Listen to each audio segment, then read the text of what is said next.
अथ श्री सत्यनारायण कथा।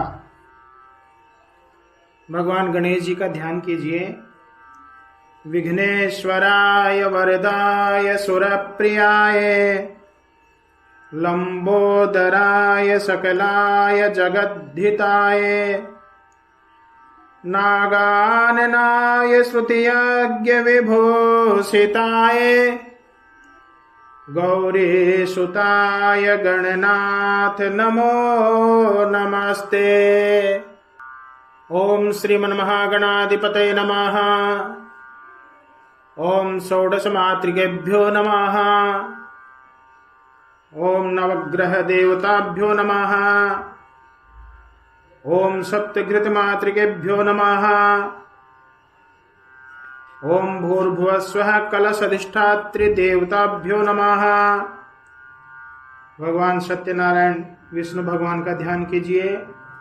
नमोऽस्त्वनन्ताय सहस्रमूर्तये सहस्रपादाक्षशिरोरुबाहवे सहस्रनाम्ने पुरुषाय शाश्वते सहस्रकोटि युगधारिणे नमः। श्री सत्यनारायणाय नमः। ध्यानार्थे पुष्पाणि समर्पयामि। भगवान श्री सत्यनारायण के तस्वीर की पूजन करके उनके सामने पंचामृत और आटे से बनाई गई पंजरी प्रसाद, उन पर तुलसी पत्र आच्छादित कर दें और दीपक प्रज्वलित कर लेवें और भगवान श्री सत्यनारायण के व्रत के पहला अध्याय की कथा श्रवण करें। प्रथम अध्याय। व्यास उवाच एकदा नैमिषारण्ये ऋषयः शौनकादयः पप्रच्छुर्मुनयः सर्वे सूतं पौराणिकं खलु। श्री व्यास जी ने कहा, एक समय नैमिषारण्य तीर्थ में शौनकादि सभी ऋषियों तथा मुनियों ने पुराण शास्त्र के वेता श्री सूत जी महाराज से पूछा। ऋषय ऊचुः व्रतेन तपसा किं वा प्राप्यते वांछितं फलम् तत्सर्वं श्रोतुमिच्छामः कथयस्व महामुने। ऋषियों ने कहा, महामुने, किस व्रत अथवा तपस्या से मनोवांछित फल प्राप्त होता है उसे हम सब सुनना चाहते हैं, आप सुनाइए। सूत जी बोले, हे ऋषियों, इसी प्रकार देवर्षि नारद जी के द्वारा भी पूछे जाने पर भगवान कमलापति ने उनसे जैसा कहा था उसे कह रहा हूं, आप लोग सावधान होकर सुने। एक समय योगी नारद जी लोगों के कल्याण की कामना से विविध लोकों में भ्रमण करते हुए मृत्युलोक में आए और यहाँ उन्होंने अपने कर्म फल के अनुसार नाना योनियों में उत्पन्न सभी प्राणियों को अनेक प्रकार के क्लेश दुख भोगते हुए देखा और किस उपाय से इनके दुखों का सुनिश्चित रूप से नाश हो सकता है, ऐसा मन में विचार करके वो विष्णु लोक चले गए। वहां देखते हैं, तत्र नारायणं देव शुक्लवर्णं चतुर्भुजं शंख चक्र गदा पद्म वनमाला विभूषितम। वहां चार भुजाओं वाले शंख चक्र गदा पद्म और वनमाला से विभूषित शुक्ल वर्ण भगवान नारायण का दर्शन कर उन देवादिदेव की वे स्तुति करने लगे। नारद जी बोले, हे वाणी और मन से परे स्वरूप वाले, अनंत शक्ति संपन्न, आदि मध्य और अंत से रहित, निर्गुण और सकल कल्याणमय गुणों से संपन्न, स्थावर जंगमात्मक निखिल सृष्टि प्रपंच के कारण भूत तथा भक्तों की पीड़ा नष्ट करने वाले परमात्मन, आपको नमस्कार है। स्तुति सुनने के अनंतर भगवान श्री विष्णु ने नारद जी से कहा। श्री भगवान उवाच किमर्थमागतोऽसि त्वं किं ते मनसि वर्तते कथयस्व महाभाग तत्सर्वं कथयामि ते। श्री भगवान ने कहा, हे महाभाग, आप किस प्रयोजन से यहाँ आए हैं, आपके मन में क्या है, कहिए, वह सब कुछ मैं आपको बताऊंगा। तब नारद जी बोले, मर्त्यलोके जना सर्वे नाना क्लेश समन्वितः नाना योनि समुत्पन्नः पच्यन्ते पाप कर्मभिः। हे भगवान, मृत्युलोक में अपने पाप कर्मों के द्वारा विभिन्न योनियों में उत्पन्न सभी लोग बहुत प्रकार के क्लेशों से दुखी हो रहे हैं। हे नाथ, किस लघु उपाय से उनके कष्टों का निवारण हो सकेगा? यदि आपकी मेरे ऊपर कृपा हो तो वह सब मैं सुनना चाहता हूं, उसे बताएं। श्री भगवान ने कहा, हे वत्स, संसार के ऊपर अनुग्रह करने की इच्छा से आपने बहुत अच्छी बात पूछी है। जिस व्रत के करने से प्राणी मोह से मुक्त हो जाता है उसे आपको बताता हूं, सुनिए। हे वत्स, स्वर्ग और मृत्यु लोक में दुर्लभ एक महान पुण्यप्रद व्रत है। आपके स्नेह के कारण इस समय मैं उसे कह रहा हूं। अच्छी प्रकार विधि विधान से भगवान सत्यनारायण का व्रत करके मनुष्य शीघ्र ही सुख प्राप्त कर परलोक में मोक्ष को प्राप्त होता है। भगवान की ऐसी वाणी सुनकर नारद मुनि ने कहा, किम फलम किम विधानम च कृतम कैनेव तद्व्रतम तत्सर्वं विस्तरात् ब्रूहि कदा कार्यम व्रतम प्रभो। हे प्रभो, इस व्रत का करने का क्या फल है, क्या विधान है? इस व्रत को किसने किया है और कब करना चाहिए, विस्तार पूर्वक मुझे बताइए। भगवान ने कहा, यह सत्यनारायण व्रत दुख शोक आदि का शमन करने वाला, धन धान्य की वृद्धि करने वाला, सौभाग्य और संतान को देने वाला तथा सर्वत्र विजय प्रदान करने वाला है। जिस किसी भी दिन भक्ति और श्रद्धा से समन्वित होकर मनुष्य ब्राह्मणों और बंधु बांधवों के साथ धर्म में तत्पर होकर सायंकाल भगवान सत्यनारायण की पूजा करे, नैवेद्य के रूप में उत्तम कोटि के भोजनीय पदार्थ को सवाया मात्र में भक्ति पूर्वक अर्पित करना चाहिए। केले का फल, घी, दूध, गेहूं का चूर्ण अथवा गेहूं के चूर्ण के अभाव में साठी चावल का चूर्ण, शक्कर या गुड़, यह सब भक्ष्य सामग्री सवाया मात्र में एकत्र कर निवेदित करनी चाहिए। बंधु बांधवों के साथ श्री सत्यनारायण भगवान की कथा सुनकर ब्राह्मणों को दक्षिणा देनी चाहिए। इसके पश्चात बंधु बांधवों के साथ ब्राह्मणों को भोजन कराना चाहिए। भक्ति पूर्वक प्रसाद ग्रहण करके नृत्य गीत आदि का आयोजन करना चाहिए। तदनंतर भगवान सत्यनारायण का स्मरण करते हुए अपने घर जाना चाहिए। ऐसा करने से मनुष्यों की अभिलाषा अवश्य ही पूर्ण होती है। विशेष रूप से कलयुग में पृथ्वीलोक में यह सबसे छोटा और सरल उपाय है। बोलिए सत्यनारायण भगवान की जय। दूसरा अध्याय। श्री सूत जी महाराज बोले, हे द्विजों, अब मैं पुनः पूर्व काल में जिसने इस सत्यनारायण व्रत को किया था उसे भली भांति विस्तार पूर्वक कहूंगा।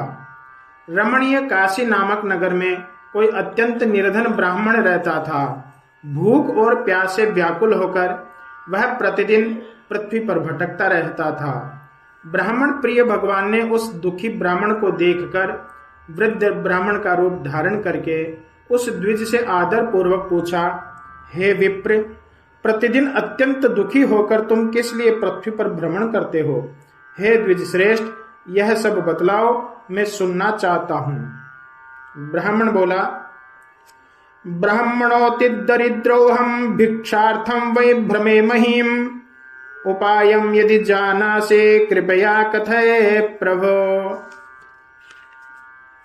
प्रभो, मैं अत्यंत दरिद्र ब्राह्मण हूं और भिक्षा के लिए पृथ्वी पर घूमा करता हूं। यदि इस दरिद्रता को दूर करने का कोई आप उपाय जानते हो तो कृपा करके मुझे बतलाइए। सत्यनारायण भगवान विष्णु अभीष्ट फल को देने वाले हैं। ऐसा उस वृद्ध ब्राह्मण ने कहा जो भगवान का रूप धारण करके आए हैं। हे विप्र, तुम उनका उत्तम व्रत एवं पूजन करो, जिसे करने से मनुष्य सभी दुखों से मुक्त हो जाता है। और व्रत के विधान को भी ब्राह्मण से यत्न पूर्वक कहकर वृद्ध ब्राह्मण रूपीधारी भगवान सत्यनारायण वहीं पर अंतर्ध्यान हो गए। वृद्ध ब्राह्मण ने जैसा कहा है उस व्रत को अच्छी प्रकार से करूंगा, ऐसा सोचते हुए उस ब्राह्मण को रात में नींद नहीं आई। पश्चात प्रातः काल उठकर सत्यनारायण का व्रत करूंगा ऐसा संकल्प करके वह ब्राह्मण भिक्षा के लिए चल पड़ा। उस दिन ही ब्राह्मण को बहुत धन प्राप्त हुआ भिक्षा में। उसी धन से उसने बंधु बांधवों के साथ भगवान सत्यनारायण का व्रत किया। इस व्रत के प्रभाव से वह श्रेष्ठ ब्राह्मण सभी दुखों से मुक्त होकर समस्त संपत्तियों से संपन्न हो गया। उस दिन से लेकर प्रत्येक महीने उसने यह व्रत किया। इस प्रकार भगवान सत्यनारायण के इस व्रत को करके वह श्रेष्ठ ब्राह्मण सभी पापों से मुक्त हो गया और उसने दुर्लभ मोक्ष पद को प्राप्त किया। हे विप्र, पृथ्वी पर जब भी कोई मनुष्य श्री सत्यनारायण का व्रत करेगा उसी समय उसके समस्त दुख नष्ट हो जाएंगे। हे ब्राह्मणों, इस प्रकार भगवान नारायण ने महात्मा नारद जी से जो कुछ कहा मैंने वह सब आप लोगों से कह दिया। आगे अब और क्या कहूं?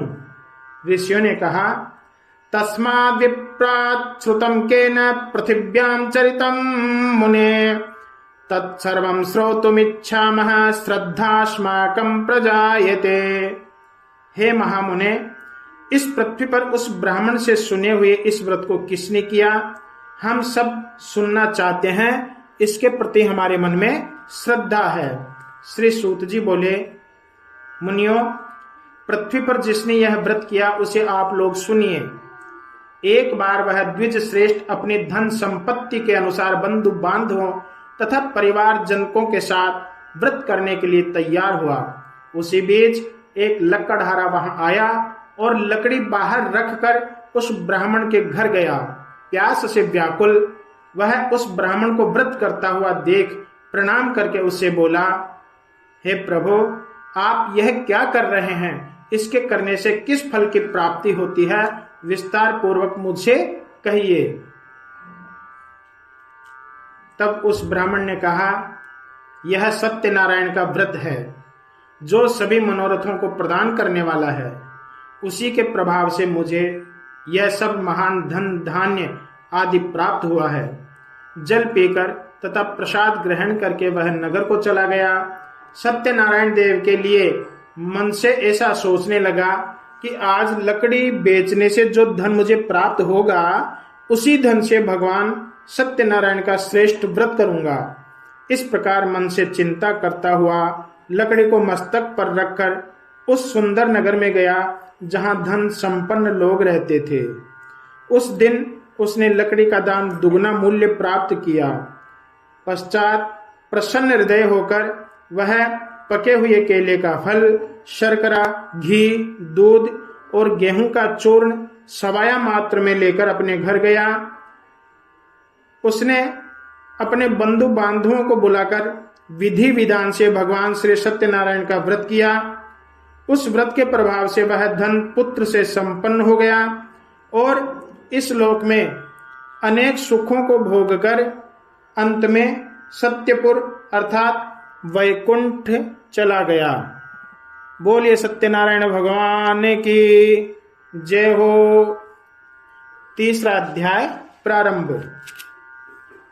सूत जी महाराज ने कहा, पुनरग्रे प्रवक्ष्यामि शृणुध्वं मुनि सत्तमः पुरा चौल्का मुखो नाम नृपश्चासीन महामतिः। श्रेष्ठ मुनियों, अब मैं पुनः आगे की कथा कहूंगा, आप सुनिए। प्राचीन काल में उल्कामुख नाम का एक राजा था। वह जितेंद्रिय, सत्यवादी तथा अत्यंत बुद्धिमान था। वह विद्वान राजा प्रतिदिन देवालय जाता और ब्राह्मणों को धन देकर के संतुष्ट करता था। कमल के समान मुख वाली उसकी धर्म पत्नी शील, विनय और सौंदर्य आदि गुणों से संपन्न तथा पति परायणा थी। राजा एक दिन अपनी धर्म पत्नी के साथ भद्रशिला नदी के तट पर श्री सत्यनारायण का व्रत कर रहा था। उसी समय व्यापार के लिए अनेक प्रकार की पुष्कल धन राशि से संपन्न एक साधु वणिक वहां आया। भद्रशिला नदी के तट पर नाव को स्थापित कर वह राजा के समीप गया और राजा को उस व्रत में दीक्षित देखकर विनय पूर्वक पूछने लगा। साधुर्वाच किमिदं कुरुषे राजन् भक्ति युक्तेन चेतसा प्रकाशं कुरु तत्सर्वं श्रोतुमिच्छामि साम्प्रतम्। हे राजन, आप भक्ति युक्त चित्त से यह क्या कर रहे हैं? कृपया वह सब बताइए, इस समय में सुनना चाहता हूं। राजोवाच पूजनम क्रियते साधो विष्णोरतुल तेजसः व्रतं च स्वजनैः सार्धं पुत्राद्यावाप्ति काम्यया। हे साधो, पुत्र आदि की प्राप्ति की कामना से अपने बंधु बांधवों के साथ मैं अतुल तेज संपन्न भगवान विष्णु का व्रत एवं पूजन कर रहा हूं।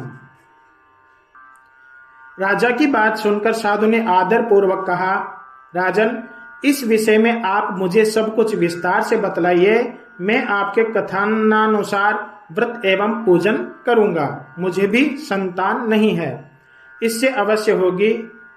ऐसा विचार कर वह व्यापार से निवृत्त हो आनंद पूर्वक अपने घर आया। उसने अपनी भार्या से संतति प्रदान करने वाले इस सत्य व्रत को विस्तार पूर्वक बताया और कहा, जब मुझे संतति की प्राप्ति होगी तब मैं इस व्रत को करूंगा। इस प्रकार उस साधु ने अपनी भार्या लीलावती से कहा।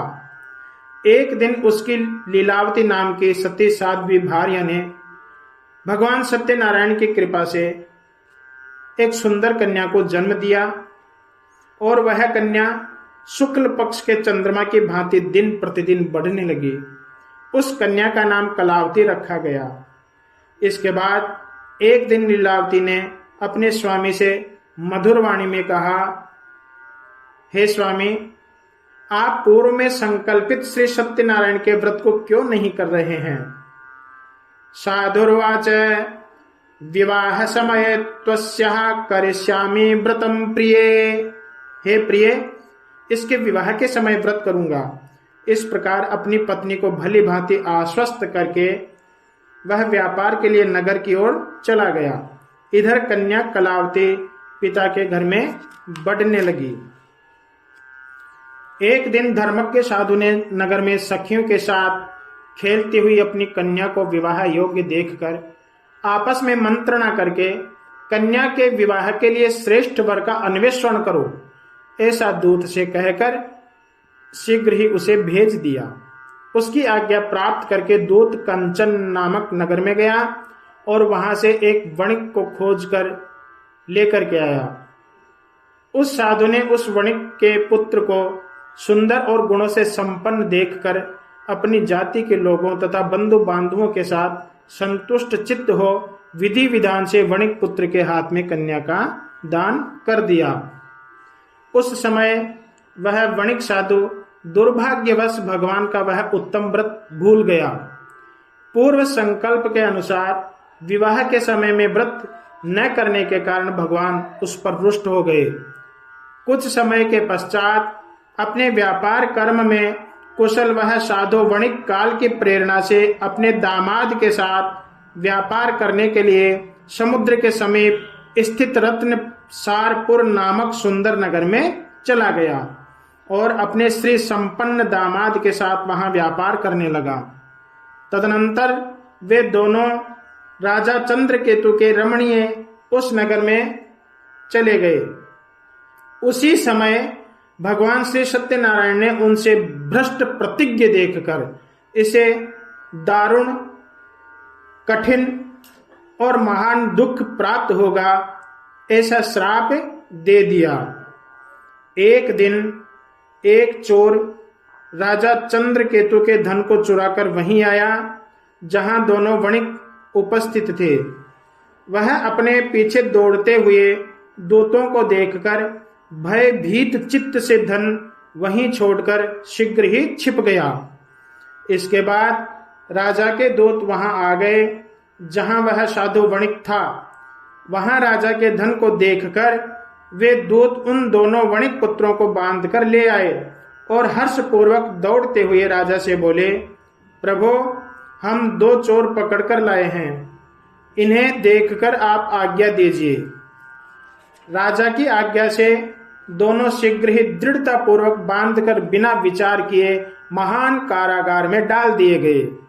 भगवान सत्यदेव की माया से किसी ने उन दोनों की बात नहीं सुनी और राजा चंद्रकेतु ने उन दोनों का धन भी ले लिया। उस शाप से वणिक के घर में उसकी भार्या भी अत्यंत दुखित हो गई और उनके घर में सारा का सारा धन था वह चोरों ने चुरा लिया।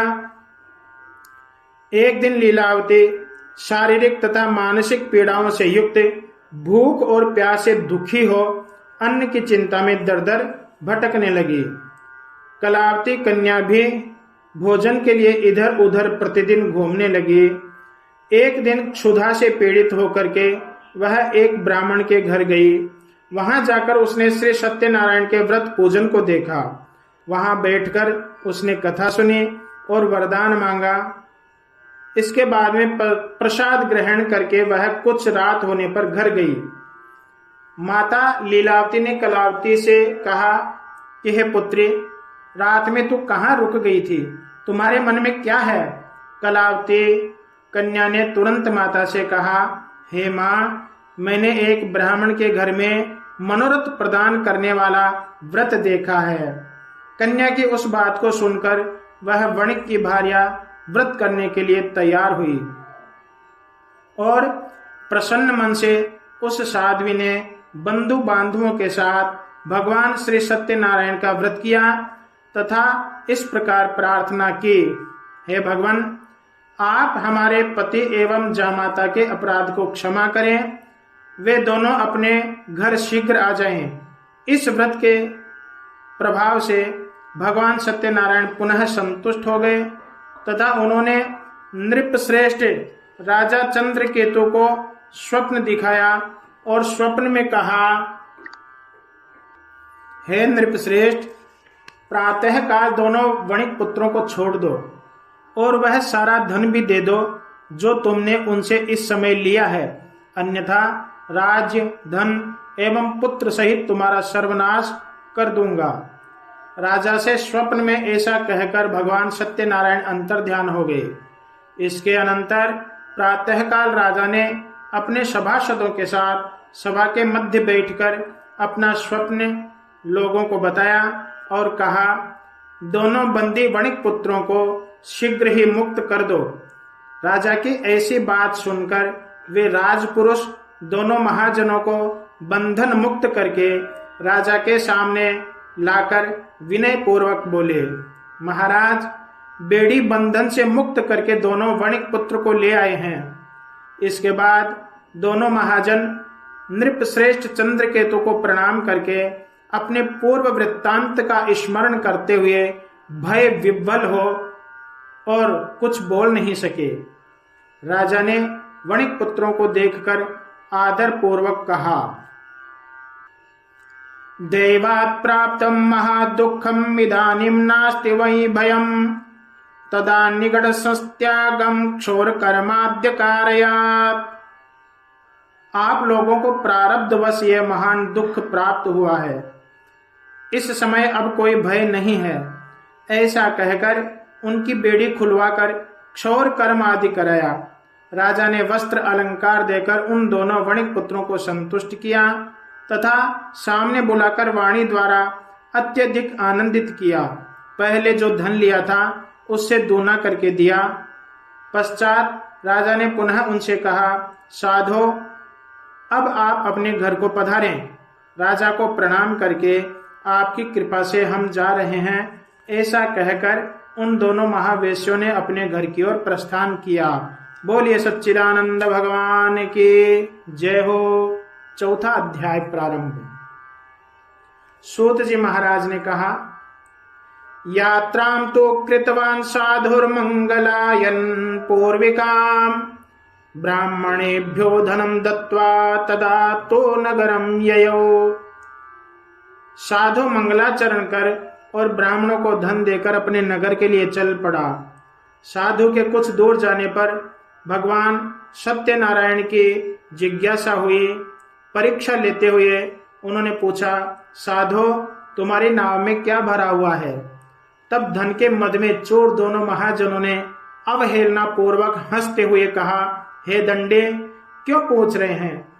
क्या आपके भी कुछ द्रव्य लेने की इच्छा जागृत हो गई? हमारी नाव में तो लता पत्रादि भरे हुए हैं। ऐसी निष्ठुर वाणी सुनकर तुम्हारी बात सत्य हो, ऐसा कहकर दंडी सन्यासी का रूप धारण किए हुए भगवान कुछ दूर जाकर समुद्र के समीप बैठ गए। दंडी के चले जाने पर नित्य क्रिया करने के पश्चात जल से ऊपर उठी हुई हल्की नौका को देखकर साधु वणिक अत्यंत आश्चर्य में पड़ गया और नाव में वस्तुतः लता पत्रादि आदि को देखकर मूर्छित होकर धड़ाम से पृथ्वी पर गिर पड़ा। सचेत होने पर वणिक पुत्र चिंतित हो गया। तब उसके दामाद ने इस प्रकार कहा, आप शोक क्यों करते हैं? दंडी ने शाप दिया है, इस स्थिति में वे ही सब कुछ कर सकते हैं, इसमें संशय नहीं है। अतः उन्हीं की शरण में हमें चलना चाहिए, वहीं मन की इच्छा पूर्ण होगी।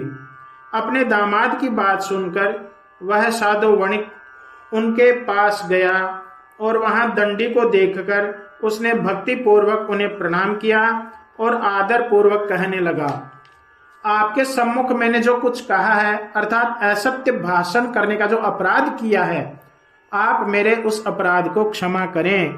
ऐसा कहकर बारंबार प्रणाम करके वह महान शोक से आकुल हो गया। दंडी ने उसे रोता हुआ देखकर कहा, मूर्ख, रो मत, मेरी बात सुनो। मेरी पूजा से उदासीन होने के कारण तथा मेरी आज्ञा से ही तुमने बारंबार दुख प्राप्त किया है। भगवान की ऐसी वाणी सुन करके वह उनकी स्तुति करने लगा। त्वन्माया मोहिता सर्वे ब्रह्माद्यास्त्रे दिवौकसः न जानन्ति गुणान् रूपम तवाश्चर्यमिदं प्रभो। हे प्रभु, यह आश्चर्य की बात है कि आपकी माया से मोहित होने के कारण ब्रह्मा आदि देवता भी आपके गुणों और स्वरूप को यथावत रूप से नहीं जान पाते। फिर मैं मूर्ख अज्ञानी आपकी माया से मोहित होने के कारण कैसे जान सकता हूँ? अब आप प्रसन्न हो जाइए, मैं अपनी धन संपत्ति के अनुसार आपकी पूजा करूंगा।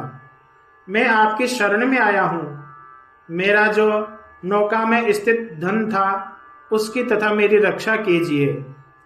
उसकी भक्ति युक्त वाणी सुनकर भगवान जनार्दन संतुष्ट हो गए।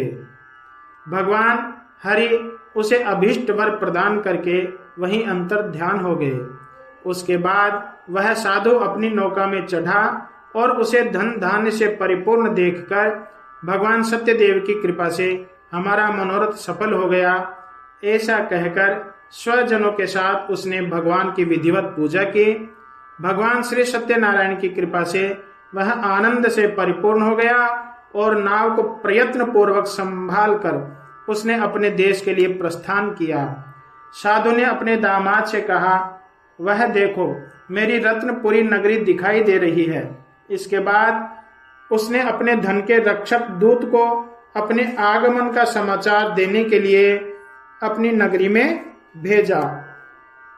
तत्पश्चात उस दूत ने नगर में जाकर साधु की भार्या को देख हाथ जोड़कर प्रणाम किया तथा उसके लिए अभीष्ट बात कही। सेठ जी अपने दामाद तथा बंधु वर्गों के साथ बहुत सारे धन धान्य से संपन्न होकर नगर के निकट पधार गए हैं।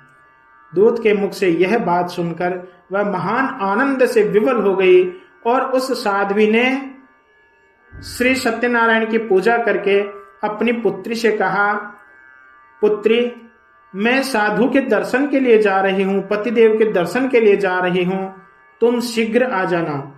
माता का ऐसा वचन सुनकर व्रत को समाप्त करके प्रसाद का परित्याग कर वह कलावती भी अपने पति के दर्शन के लिए चल पड़ी। इससे भगवान सत्यनारायण रुष्ट हो गए और उन्होंने उसके पति को तथा नौका को धन के साथ हरण करके जल में डुबो दिया, अदृश्य कर दिया। कलावती कन्या अपने पति को न देख महान शोक से रुदन करती हुई पृथ्वी पर गिर पड़ी। नाव का अदर्शन तथा कन्या को अत्यंत दुखी देख भयभीत मन से वह साधु वणिक, यह क्या आश्चर्य हो गया। नाव को संचालन करने वाले भी सभी चिंतित हो गए। तदनंतर वह लीलावती भी कन्या को देखकर विवल हो गई और अत्यंत दुख से विलाप करती हुई अपने पति से इस प्रकार बोली, अभी अभी नौका के साथ वह दामाद कैसे अलक्षित हो गया।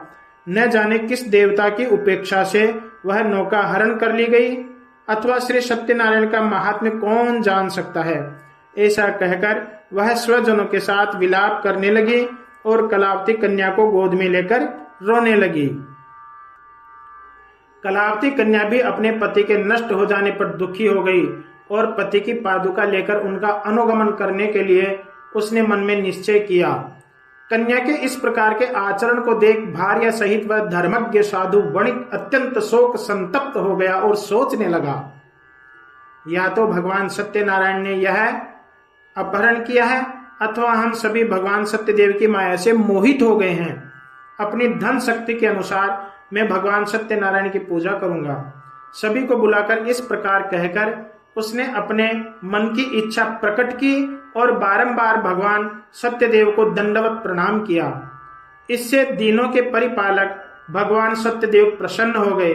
भक्त वत्सल भगवान ने कृपा पूर्वक कहा, तुम्हारी कन्या प्रसाद छोड़कर अपने पति को देखने चली आई है।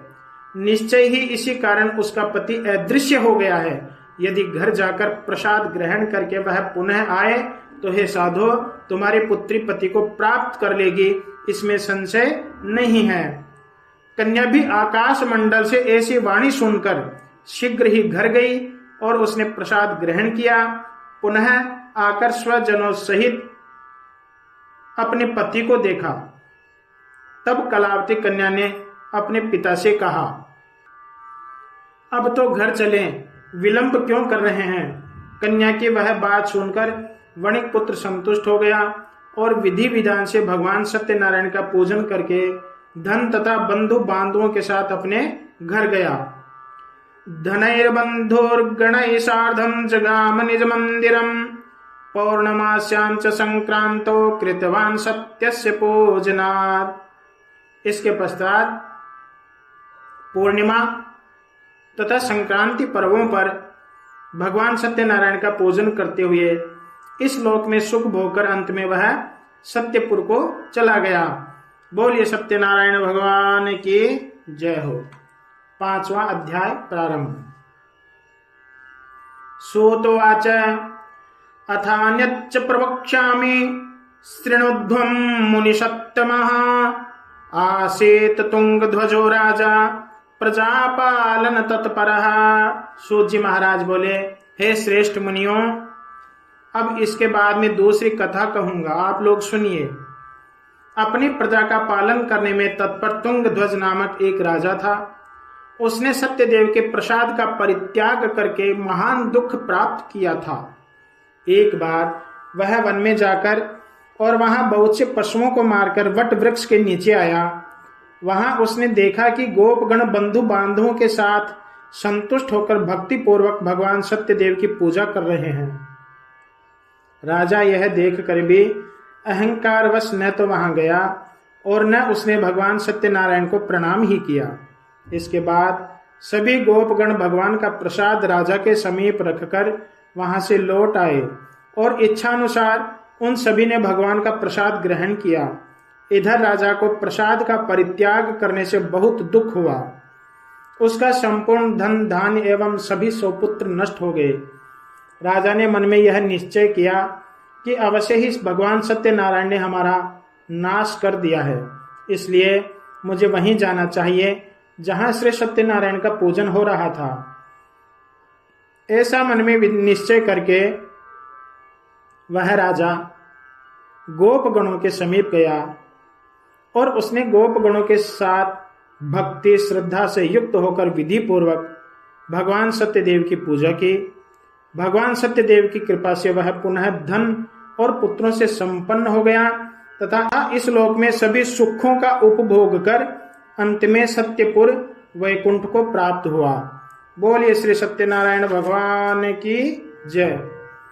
जो व्यक्ति इस परम दुर्लभ श्री सत्यनारायण के व्रत को करता है और पुण्यमयी तथा फल प्रदायिनी भगवान की कथा को भक्ति युक्त होकर सुनता है, उसे भगवान सत्यनारायण की कृपा से धन धान्य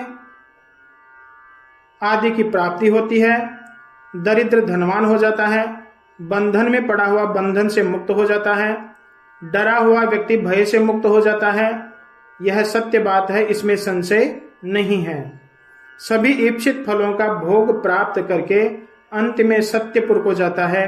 हे ब्राह्मणों, इस प्रकार मैंने आप लोगों से भगवान सत्यनारायण के व्रत को कहा, जिसे करके मनुष्य सभी दुखों से मुक्त हो जाता है। कलयुग में तो भगवान सत्यदेव की पूजा विशेष फल प्रदान करने वाली है। भगवान विष्णु को ही कुछ लोग काल, कुछ लोग सत्य, कोई ईश और कोई सत्यदेव कहेंगे तथा दूसरे लोग सत्यनारायण नाम से कहेंगे। अनेक रूप धारण करके भगवान सत्यनारायण सभी का मनोरथ सिद्ध करते हैं। कलयुग में सनातन भगवान विष्णु ही सत्यव्रत रूप धारण करके सभी का मनोरथ पूर्ण करने वाले होंगे। हे श्रेष्ठ मुनियों, जो व्यक्ति नित्य भगवान सत्यनारायण की इस व्रत कथा को पढ़ता है, सुनता है, भगवान सत्यनारायण की कृपा से उसके सभी पाप नष्ट हो जाते हैं। हे मुनीश्वरों, पूर्व काल में जिन लोगों ने भगवान सत्यनारायण का व्रत किया, उनके अगले जन्म का वृत्तांत कहता हूं, आप ध्यान से सुनो। शतानंदो महाप्राज्ञः सुदामा ब्राह्मणो यभूत तस्मिन् जन्मनि श्रीकृष्णं ध्यात्वा मोक्षमवाप्यः। काष्ठभारवहो भिल्लो गुहराजो बभूवः तस्मिन् जन्मनि श्रीरामं सेव्य मोक्षं जगाम वै। उल्कामुखो महाराजो नृपो दशरथो भवत् श्रीरंगनाथं संपूज्य श्रीवैकुंठं तदागमत्। धार्मिकः सत्यसन्धश्च शार्दूलमूर्ध्वजो भवत् देहार्धं कृक्कचैश्चित्वा दत्त्वा मोक्षमवापः। तुंगध्वजो महाराजः स्वयंभुवो भवत् किल सर्वान् भागवतान् कृत्वा श्रीवैकुंठं तदागमत्। भूत्वा गोपास्तते सर्वे व्रजमण्डलवासिनः निहत्य राक्षसान् सर्वान् गोलोकं तो तदा ययुः। महान प्रज्ञा संपन्न शतानंद नाम के ब्राह्मण दूसरे जन्म में सुदामा नामक ब्राह्मण हुए और उस जन्म में भगवान श्री कृष्ण का ध्यान करके उन्होंने मोक्ष को प्राप्त किया। लक्कड़हारा भिल्ल गुहू का राजा हुआ और अगले जन्म में उसने भगवान श्री राम की सेवा करके मोक्ष को प्राप्त किया। महाराज उल्कामुख दूसरे जन्म में राजा दशरथ हुए, जिन्होंने श्री रंगनाथ जी की पूजा करके अंत में वैकुंठ को प्राप्त किया। इसी प्रकार धार्मिक और सत्यव्रती साधु मोरध्वज नाम का राजा हुआ। उसने आरे से चीरकर अपने पुत्र की आदि देह भगवान विष्णु को अर्पित कर मोक्ष को प्राप्त किया। महाराज तुंगध्वज जन्मांतर में स्वयंभू मनु हुए और भगवत संबंधी संपूर्ण कार्यों का अनुष्ठान करके वैकुंठ को प्राप्त हुए। जो गोपगण थे वे सब जन्मांतर में ब्रज मंडल में निवास करने वाले गोप हुए और सभी राक्षसों का संहार करके उन्होंने भी भगवान का शाश्वत धाम गोलोक प्राप्त किया। बोलिए श्री सत्यनारायण भगवान की जय हो। ओम मंगलम भगवान विष्णुर्मंगलम गरुड़ध्वज मंगलम पुंडरीकाक्ष मंगलाय तनो हरे। बोलिए श्री सत्यनारायण भगवान की जय हो। भगवान श्री सत्यनारायण जी की आरती। ओम जय लक्ष्मी रमणा स्वामी जय लक्ष्मी रमणा सत्यनारायण स्वामी जनपातक हरणा। ओम जय लक्ष्मी रमणा रतन जड़ित सिंहासन अद्भुत छवि राजे स्वामी अद्भुत छवि राजे। नारद करत निरंजन घंटा ध्वनि बाजे। ओम जय लक्ष्मी रमणा प्रकट भये कलि कारण द्विज को दरस दियो स्वामी द्विज को दरस दियो। बूढ़ो ब्राह्मण बन कर कंचन महल कियो ओम जय लक्ष्मी रमणा। दुर्बल भील कठारो जिन पर कृपा करे स्वामी जिन पर कृपा करे। चंद्रचूड़ एक राजा जिनके विपति हरि ओम जय लक्ष्मी रमणा। वैश्य मनोरथ पायो श्रद्धा तज दीनी स्वामी श्रद्धा तज दीनी।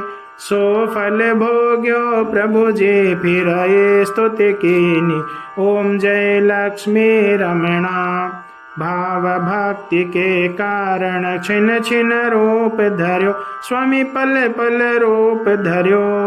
श्रद्धा धारण कीनी तिनको काज सरयो ओम जय लक्ष्मी रमणा। ग्वाल बाल संग राजा बन में भक्ति करी स्वामी बन में भक्ति करी। मन वांछित फल दीन्यो दीन दयाल हरि ओम जय लक्ष्मी रमणा। चढ़त प्रसाद सवायो कदली फल मेवा स्वामी कदली फल मेवा। धूप दीप तुलसी से राजी सत्य देवा ओम जय लक्ष्मी रमणा। सत्य नारायण स्वामी की आरती जो कोई नर गावे स्वामी जो कोई जन गावे। तन मन सुख संपत्ति मन वांछित फल पावे ओम जय लक्ष्मी रमणा। शांताकारं भुजगशयनं पद्मनाभं सुरेशं विश्वाधारं गगनसदृशं मेघवर्णं शुभांगं। लक्ष्मीकान्तं कमलनयनं योगिभिर्ध्यानगम्यं वन्दे विष्णुं भवभयहरं सर्वलोकैकनाथं। त्वमेव माता च पिता त्वमेव बन्धुश्च सखा त्वमेव विद्या द्रविणं त्वमेव सर्वं मम देव देव। बोलिए सच्चिदानंद भगवान की जय हो। श्री सत्यनारायण भगवान की जय हो। मंत्र पुष्पांजलिं समर्पयामि।